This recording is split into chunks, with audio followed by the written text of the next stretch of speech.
오늘부터 한 달 동안 잠시 마가복음에서 브레이크를 갖고 이 골로새서 3장의 말씀으로 이 부활의 삶에 대해서 말씀을 나누기를 원합니다. 그래서 오늘 이 시리즈를 시작하면서 이 말씀을 시작하면서 여러분에게 한 사람을 소개하고 싶습니다.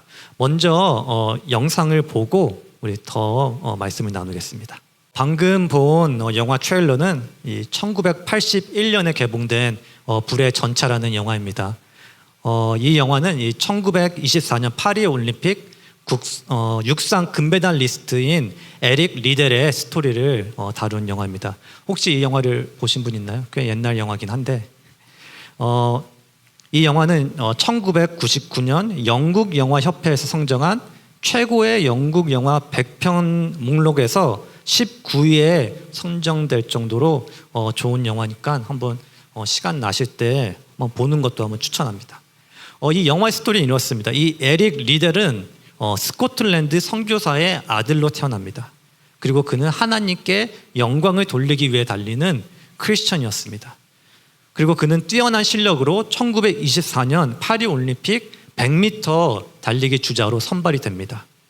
이 모든 사람들은 이 리델이 100m 금메달을 딸 것을 예상을 합니다. 그가 가장 빠른 레코드를 가졌기 때문입니다. 하지만 이 100m 올림픽 예선이 주일에 열리는 것을 에릭 리델이 알게 됩니다. 그러자 이 에릭 리델은 이 올림픽 예선에 100m 예선에 출전하는 것을 포기합니다. 그리고 그 대신 자신의 주 종목이 아닌 100m가 아닌 400m를 출전하기로 결심합니다. 그 누구도 이 에릭 리델이 400m에 성공할 것이라고 400m를 이길 것이라고 예상하지 않았습니다. 하지만 그 결과는 여러분이 직접 영화를 보시기로 하고 이 영화에서 이 에릭 리델은 크리스찬으로서 많은 사람들의 비난에도 불구하고 주일에 하나님을 섬기겠다는 그 믿음의 원칙을 지키고자 해서 100m 예선 나가는 것을 포기합니다. 이것만으로도 너무 훌륭한 크리스찬이라고 할 수 있죠. 하나님을 위해 주일 성수를 위해서 올림픽 금메달을 포기하는. 하지만 제가 이 에릭 리델을 다시 보게 된 것은 제가 신학교에 가서 그에 관한 책을 한번 읽을 계기가 있었기 때문입니다. 이 영화 이후, 이 불의 전차라는 영화 이후, 이 1924년 올림픽 이후에 에릭 리델의 삶은 이렇습니다. 올림픽 후에 영웅으로 운동선수로 세상에 부와 영광을 가질 수 있었던 에릭 리델은 그 모든 것을 버리고 24세의 젊은 나이로 중국 선교사가 됩니다. 그래서 12년간 중국 텐진에서 교사로 봉사하면서 복음을 전하고 그 후 7년 동안은 산둥 반도의 곳곳을 다니면서 농촌 지역을 선교합니다.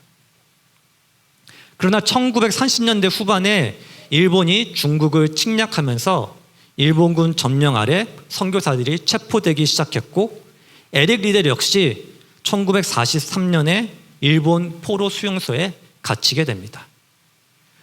그 일본 포로 수용소에서는 1800명의 다른 그리스도인들이 함께 갇혀 있었는데 에릭 리델은 이 수용소 안에서 함께 갇힌 그리스도인들을 격려하는 삶을 사다가 43세인 1945년 19년간의 선교를 마치고 순교하게 됩니다. 감옥에서 숨질 때 그의 얼굴은 빛이 났고 그와 함께 있던 그리스도인들의 찬양과 경배 속에서 하나님의 부름을 받았다고 전해집니다. 여러분은 에릭 리델과 같은 크리스천을 어떻게 생각하시나요? 우리는 이러한 크리스천들을 볼 때 이런 크리스천들에 대해 들을 때 대단하다고 또 멋있는 크리스천이라고 정말 위대한 크리스천이라고 감탄하죠. 왜 에릭 리델과 같은 크리스천의 삶이 우리에게 울림을 줄까요? 왜 이러한 삶의 스토리를 들을 때 우리의 가슴이 벅차오르고 마음이 뛰게 될까요? 아마 그 이유는 에릭 리델이 또는 에릭 리더와 같은 사람들이 삶으로 보여지는 그런 부활의 삶을 살았기 때문일 것입니다. 성경이 말하는 진정한 제자의 삶을 보였기 때문일 것입니다. 진정한 그 변화된 삶을 그들의 삶으로 증거했기 때문일 것입니다. 여러분, 우리가 그리스도인의 삶에 대해서 생각할 때, 구원에 대해서 생각할 때 분명히 오해하지 말아야 할 것이 하나가 있습니다. 그것은 바로 구원의 순간이, 예수님은 나의 구세주로 고백하는 그 순간이 끝이 아니라는 것입니다. 그리스도인의 삶은 그 고백에서 시작된다는 것입니다. 그 고백에서부터 우리의 부활의 삶이 시작된다는 것입니다. 그렇다면 부활의 삶을 산다는 것은 무엇일까요? 우리 삶 가운데 부활의 삶을 산다는 것이 어떠한 모습으로 나타나야 할까요? 오늘의 시작으로서 우리가 한 달 동안 이 부활의 삶을 사는 것이 무엇인지 이 바울이 골로새서를 통해 가르쳐주는 그 모습들을 함께 살펴볼 것인데, 오늘은 그 첫 번째 시간으로 이 우리가 부활의 삶을 살기 위한 그 시작을 어디서부터 해야 될지, 어떠한 시선으로, 어떠한 생각으로 그 삶을 시작해야 할지를 우리가 말씀을 통해서 배우기를 원합니다. 첫 번째로 오늘 말씀을 보면은 사도 바울은 우리에게 부활의 삶은 구원의 순간부터 시작된다라고 가르쳐주고 있습니다. 우리 오늘 본문 3장 1절을 다시 한번 함께 읽을까요? 시작. 그러므로 너희가 그리스도와 함께 다시 살리심을 받았으면 위의 것을 찾으라. 거기는 그리스도께서 하나님 우편에 앉아 계시느니라. 자, 우리가 부활의 삶을 살아야 하는, 다른 사람들과 다르게 살아야 하는, 구별되게 살아야 하는 이유가 무엇인가요? 바울이 본문을 통해서 말하는 모든 것의 그 전제되는 것이 무엇일까요? 바로 너희가 그리스도와 함께 다시 살았으니. 원어에서는 이 다시 살았다는 것을 이미 완성된 일로, 스냅샷을 찍는 것처럼 모든 프로세스가 다 끝난 상황을 말합니다. 즉 우리의 구원이 계속 뭔가 더 있는 그런 프로세스가 아니라, 우리가 예수 그리스도를 나의 구세주로 믿는 그 순간, 그 구원의 순간, 나는 그리스도와 다시 살아났다, 다시 부활했다, 그 구원이 끝났다고 말하는 것입니다. 우리의 육체는 비록 아직 우리가 이 땅에 있는 동안 그 가지고 태어난 그 육체로 그대로 남아있지만, 영적으로는 우리가 예수님을 믿는 순간 우리는 이미 부활했다는 것입니다. 이 진실을 성경학자들은 already but not yet이라고 말합니다. 구원을 받아서 영적으로는 already, 이미 부활했지만, 이미 새로워졌지만, 이 땅에 있을 동안 내 육신은 not yet, 아직 부활하지 못한, 아직 완전히 새로워질 그날을 기다리는 그 현실을 우리 모두가 살고 있다는 것입니다. 그래서 요한일서 3장 2절에서도 사랑하는 자들아, 우리가 지금은 하나님의 자녀라. 장래 어떻게 될지는 아직 나타나지 아니하였으나 라고 말합니다. Already but not yet. 우리가 지금 하나님의 자녀지만 아직 나타나지 않았다라고 말합니다. 이것이 모든 구원받은 그리스도인들의 현실이라면은, 우리가 이미 영적으로는 그리스도와 함께 부활했다고 하면은 우리의 지금 삶이 어떻게 해야 되나, 어떻게 우리가 살아야 되나, 그것을 바울이 오늘 말하고 있는 것입니다. 지금도 우리가 그 부활의 삶, 지금도 우리가 그리스도와 함께 다시 살아난 삶이라면은 우리의 삶이 그 부활의 현실을 리플렉트 해야 된다는 것입니다. 그래서 부활의 삶은 먼 미래, 우리가 천국에 갔을 때 우리가 누리게 되는 그 모습이 아니라는 것입니다. 지금 이 땅을 사는 동안에도 우리가 살아야 하는, 우리 삶 가운데 나타나야 되는 모습이 바로 부활의 삶이라는 것입니다. 두 번째로 사도 바울은 우리에게 이 부활의 삶은 위의 것을 구하는 삶이라고 가르쳐주고 있습니다. 구체적으로 우리가 부활의 삶을 산다는 것은 어떤 모습일까요?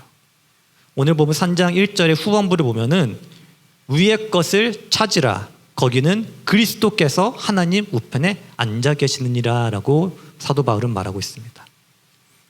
영어에서는 이 영어는 keep seeking things above라고 이것을 번역했습니다. 명령어인데 계속 이어지는 액션을 말하고 있습니다. keep seeking, 계속 구하라, 계속 찾으라, 계속 원해라.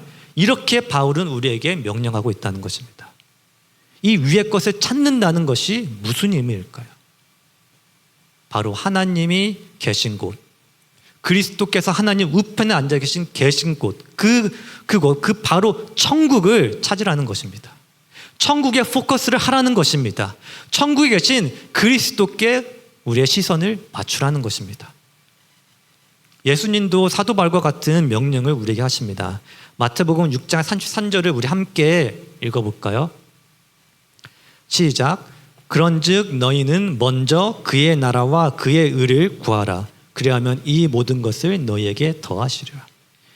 여기서 먼저로 번역된 헬라어 단어 이 프로토스는 단순히 여러 것들 중에 첫 번째라는 의미만을 가지고 있지 않습니다.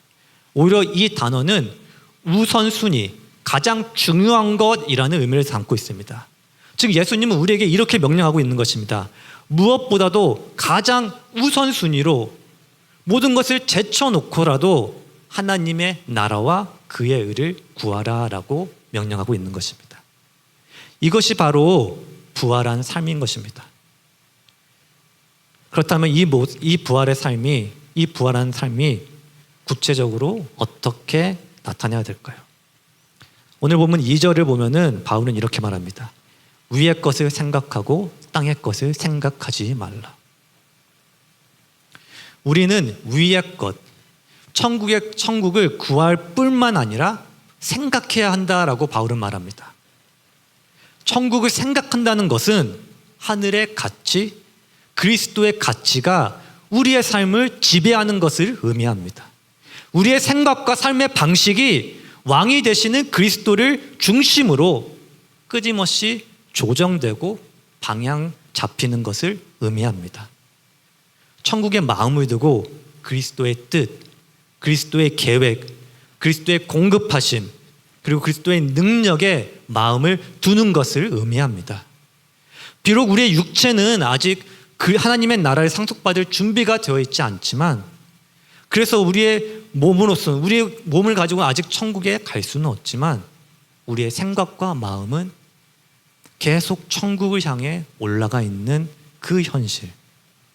그래서 예수님이 계신 곳에 우리의 안식처를 세우는 것을 의미합니다. 스펄전 목사님은 위의 것을 구하는 우리의 모습을 비유하면서 이렇게 말씀하십니다. 천국을 향한 우리의 생각이 한 마리 외로운 새처럼 홀로 날아가는 것이 아니라 우리의 온 마음과 영혼과 정신이 함께 날아오르는 비둘기 떼처럼 하늘을 향해 올라가야 한다라고 스펄전 목사님 말씀하십니다. 우리의 온 마음과 영혼과 정신이 계속 하나님의 우편에 앉아 계신 예수 그리스도를 소망하고 예수님이 원하시는 것이 무엇인지, 예수님이 기뻐하시는 것이 무엇인지 그 생각으로 가득 차는 것이 모든 구원을 받은 그 부활의 삶을 사는 그리스도인들의 모습이 되어야 된다는 것입니다. 그리고 바울은 위의 것을 생각하는 것과 동시에 땅의 것을 생각하지 말라라고 명령합니다. 땅의 것을 생각하지 말라는 것은 우리의 야망이 땅에 묶이지 않도록 하라는 것을 의미합니다. 이 세상에 그 더덥고 하찮은 것들에 마음을 두지 말라고 명령하시는 것입니다. 우리의 인생을 낮은 차원에서 보지 말고 그리스도께서 높이 들려 올려가신 그 천국의 시선으로 바라보라는 의미입니다. 이제 우리가 부활했으니까, 새롭게 창조되었으니까 그 새롭게 창조된 그 시선으로, 그 기준으로 모든 것을 판단하라는 의미입니다. 이미 작별한 그 옛날의 삶의 기준으로 우리의 삶과 세상을 평가하지 말라는 뜻입니다. 여러분, 하나님께 마음과 생각을 고정한 사람의 목표는 세상의 유혹과 얽매임에 빠지지 않습니다. 그러나 이것은 그와 동시에 세상에서 그런 실제적인 삶의 책임에서 벗어나라는 것이 아닙니다. 모든 것을 다, 삶의 모든 것을 다 버려두라는 것이 아닙니다. 위의 것을 생각하라는 말은 현실 도피가 아니라 우리 삶의 방향과 중심을 어디에 두냐는 것을 의미합니다. 여러분, 복음의 목표는 사람들을 이 땅의 낮은 관심사로부터 들어 올려서 더 높은 생명, 그 영원한 생명에 참여하게 하는 것입니다. 우리의 시선이, 이 땅만 바라보고 있던 우리의 시선이 드디어 하나님께 향하게 되는 것, 드디어 우리의 시선이 하나님, 예수님만, 천국에만 고정하게 하는 것, 이것이 바로 복음의 목표라는 것입니다. 그러므로 우리가 그리스도인으로서, 부활의 삶을 사는 그리스도인으로서 하나님께 충성하고 그리스도께 충성한 삶을 산다는 것은 우리의 모든 삶 가운데 세상적인 일과 또 관계들을 그리스도의 주권 아래에 두고 영적인 균형을 잃지 않도록 살아가는 것을 의미합니다. 단지 마음뿐만 아니라, 단지 내 마음만 예수님께 드리는 것이 아니라 실제적으로 나의 삶에 이러한 것들이 나타나는 것, 실제적으로 이런 삶을 살아가는 것을 예수님과 다시 살아난 부활의 삶이라는 것입니다. 그리고 세 번째로 바울은 우리에게 부활의 삶은 그리스도와 함께인 삶이라고 가르치고 있습니다. 오늘 보면 3절을 다시 한번 우리 함께 읽을까요? 시작. 이는 너희가 죽었고 너희 생명이 그리스도와 함께 하나님 안에 감추어졌음이라. 바울은 모든 구원받은 자들, 모든 그리스도와 함께 부활한 자들은 죽었다라고 말합니다. 과거형으로 말합니다. 이미 죽었다는 말입니다. 바울이 말하는 우리가 죽었다는 것은 우리가 죄에 대해서 죽었다는 의미입니다. 우리의 죄의 형벌은 이미 지불되었고 죄는 다시는 우리를 주장할 수 없다는 의미입니다. 물론 죄의 존재와 영향력은 우리의 삶 가운데 여전히 남아 있습니다. 죄의 영향을 우리는 아직도 느낍니다. 하지만 중요한 것은 이제 죄가 우리를 정죄할 수 없다는 사실입니다. 우리는 이미 옛사람, 그 죄를 짓던 옛사람의 모습에 대해서 이미 죽은 자라는 것입니다. 이 생각이 너무나 낯설기 때문에 바울은 이렇게 강하게 말하는 것입니다. 너희는 죽었다라고, 파이널이라고, 다른 여지가 없다는 것을 말하는 것입니다. 여러분, 사도 바울은 우리의 구원이 그냥 옛 본성이 조금 더 새로워지는, 그냥 개조되는 것이 아니라고 단호히 말하고 있습니다. 우리의 구원에서 우리의 옛 본성, 우리의 죄성은 죽임 당해야 하는 것입니다. 바울이 제시하는 이 강렬한 이미지는 그리스도인의 구원이, 이 부활의 삶이 단순한 그런 성격에 수정되는, 조금 더 성격이 나아지는 것이 아닌 훨씬 더 근본적인 변화임을 말해주고 있습니다. 그리스도인이 된다는 것은 우리가 갖고 있던 그 죄된 본성 위에 겉으로만 기독교적인 가치관을 덧붙이는 것이 아니라는 것입니다. 사도 바울은 옛 옷 위에 새 옷을 입으라라고 말하지 않습니다. 옛 옷은 버리라라고 말합니다. 진정한 참된 변화, 근본적인 변화를 사도 바울은 말하고 있습니다. 그리고 그 변화는 우리가 그리스도와 함께 죽을 때, 비로소 그때 우리는 새 사람이 되는 참된 변화를 이룰 수가 있습니다. 우리는 어쩔 때 예수님을 우리의 삶에 모시는 것이 그냥 예수님이 우리 내면이라는 그 집에 들어와서 우리의 삶을 조금 정리해주고 청소해주는 것이 다라고 생각합니다. 그래서 처음 예수님을 믿을 때 몇 달 동안은 하나님이 내 인생에 들어오셔서 참 좋아졌다, 내 인생이 좀 깨끗해졌다라고 느낍니다.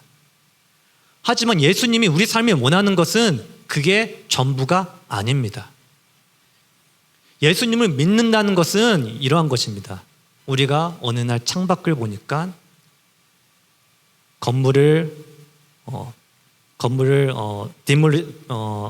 무너뜨리는 그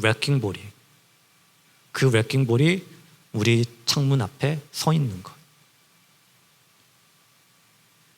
예수님은 우리의 삶에 단순히 조금 청소를 하러 오신 것이 아니라 우리의 낡은 삶을 무너뜨리고 완전히 새로 지으려고 오신 것입니다.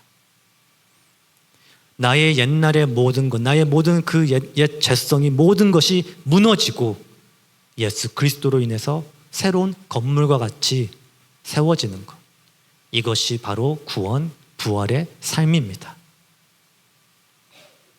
이렇게 옛사람에 죽고 새롭게 다시 살아난 생명은 사도 바울은 그리스도와 함께 하나님 안에 감추어졌다고 말합니다.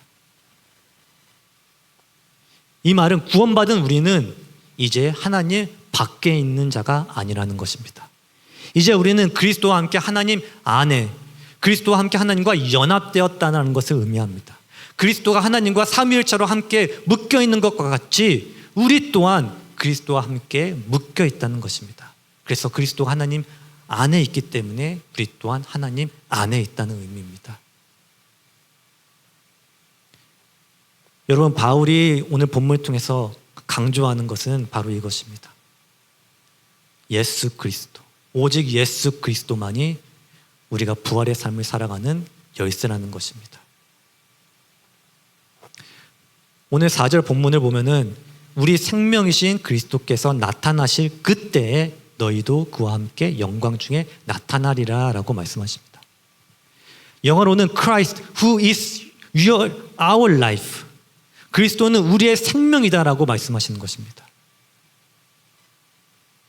사도 바울은 빌립보서 1장 22절에서 내가 사는 것이 그리스도니라고 고백합니다.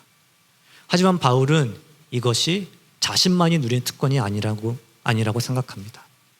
바울은 그리스도가 나의 생명이 되는 이 놀라운 특권이, 이 놀라운 변화가 그리스도를 믿는 모든 사람들이, 부활의 삶을 살아가는 모든 자들에게 있는 일이라고 말합니다. 여러분, 우리는 골로새서의 이 말씀, 이 사도 바울의 말씀을 들으면서 이 변화가 정말 가능한지라고 의문을 가질 수가 있습니다. 내가 정말 내 본성을 죽일 수 있을까? 내 옛사람, 내 죄성이 없어질 수 있을까? 나를 유혹하고 매일 나를 넘어뜨리는 나의 죄에서부터 내가 자유할 수 있을까라고 생각할 수 있습니다. 여러분, 이렇게 한번 생각해 보기를 원합니다. 우리는 그 반대의 과정, 즉 사람들이 긍휼, 친절, 겸손, 온유, 인내와 같은 이런 덕목을 죽여버리는 모습을 우리는 자주 봅니다. 예를 들어 연쇄살인범이나 아동성 범죄자, 이런 훈역한 범죄자들의 인터뷰를 보면은 그런 사람들은 그들 안에 어떤 것이 이미 죽어 있다라는 것을 알게 됩니다. 사람에 대한 사랑, 공감, 피해자와 그 가족들에 대한 그런 긍휼의 마음, 이런 것들이 이미 죽어 있다는 것을 보게 됩니다.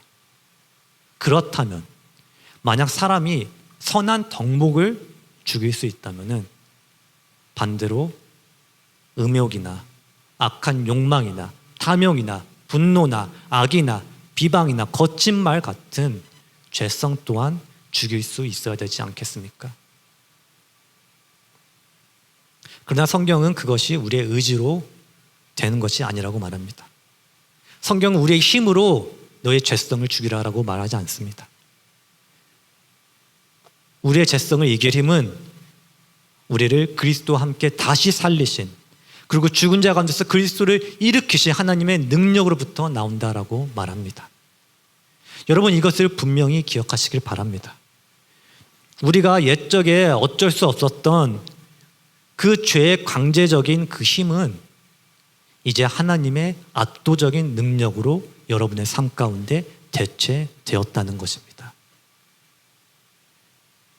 바울이 골로새서를 통해 우리에게 주는 결론은 분명합니다. 우리는 그리스도와 함께 죽었고 이제 그리스도와 함께 그리스도 안에서 살아갑니다.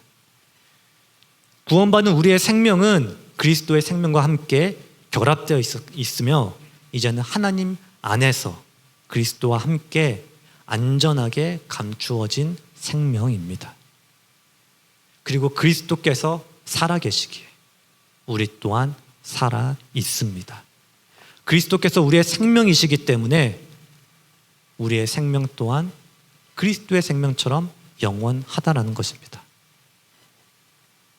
마치 세상이 영광 중에 계신 그리스도를 보지 못하듯이 지금 세상은 우리 안에 있는 그 참된 생명을 볼 수 없습니다.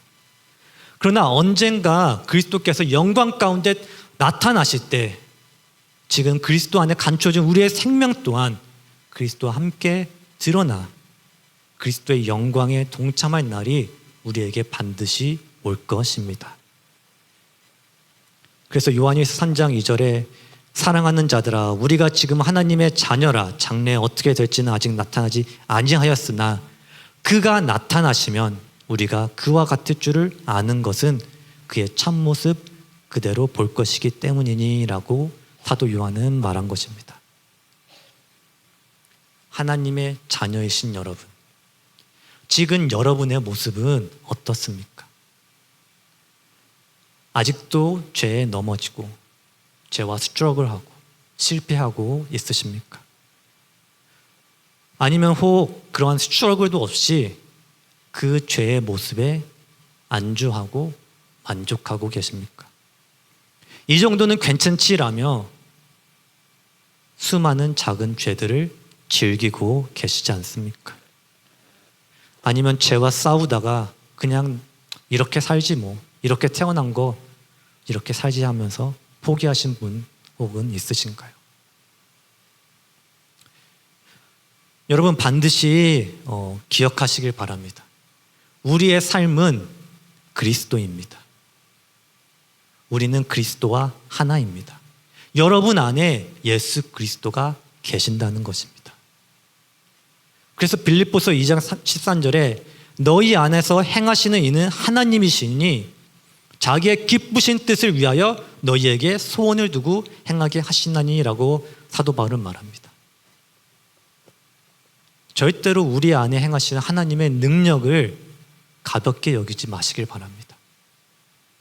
하나님의 기쁘신 뜻은 우리가 그리스도와 닮아가는 것입니다. 우리가 세상에 빛이 되는 것입니다. 지금 이 땅에서 이곳에서 부활의 삶을 사는 것입니다. 그러니 매일 매순간 위의 것을 생각하시길 바랍니다.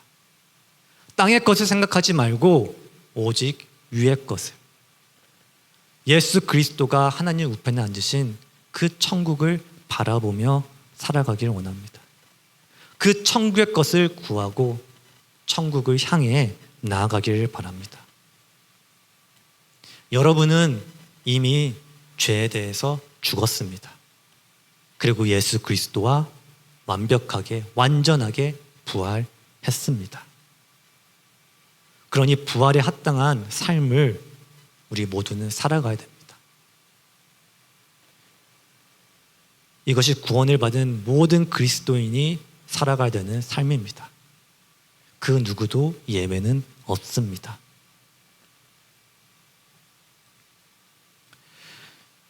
말씀을 마무리하면서 설교를 시작하면서 말을 했던 에릭 리델에 대해서 다시 한번 언급을 하면서 마무리하기를 원합니다. 우리가 왜 변화된 삶, 우리가 왜 그 부활의 삶을 살아야 될까요? 아까 제가 신학교에서 이 에릭 리델의 바이오그래피를 읽었다고 했었잖아요. 이 바이오그래피를 쓴 사람은 덩칸 해밀턴이라는 사람이었습니다. 근데 좀 재밌는 것은 이 덩칸 해밀턴이 이 에릭 리델의 그 선교사의 삶을 쓴 이 덩칸 해밀턴이 크리스천 작가가 아니라는 것입니다. 이 사람은 크리스천 책을 쓰는 사람이 아니에요. 이 사람은 스포츠 저널리스트입니다. 그리고 이 덩칸 해밀턴은 심지어 크리스천도 아니에요.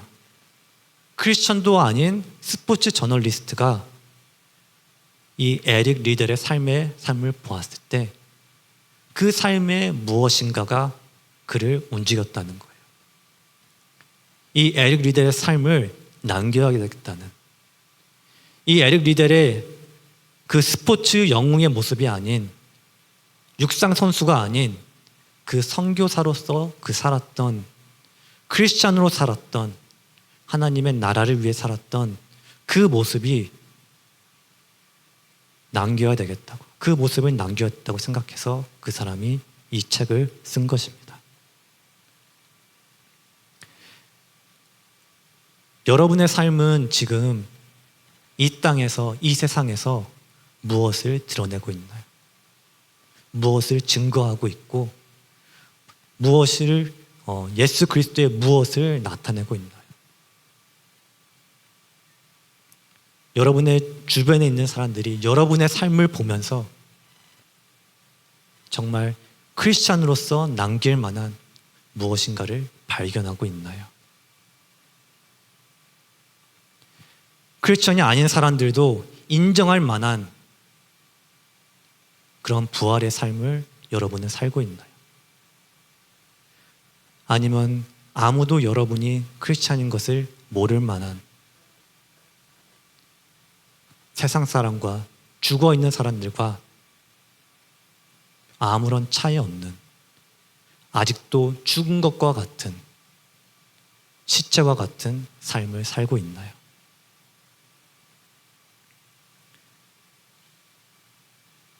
우리의 삶은 분명히 이 세상에 빛을 드러내고 이 세상에 임팩트를 남기는, 예수 그리스도의 흔적을 남기는 삶이 되어야 합니다.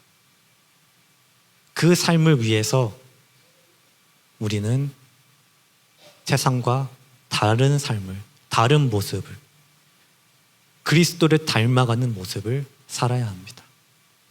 나의 언어와 나의 행동이 그리스도를 나타내는, 그 사랑을 나타내는 삶을 살기로 노력해야 합니다.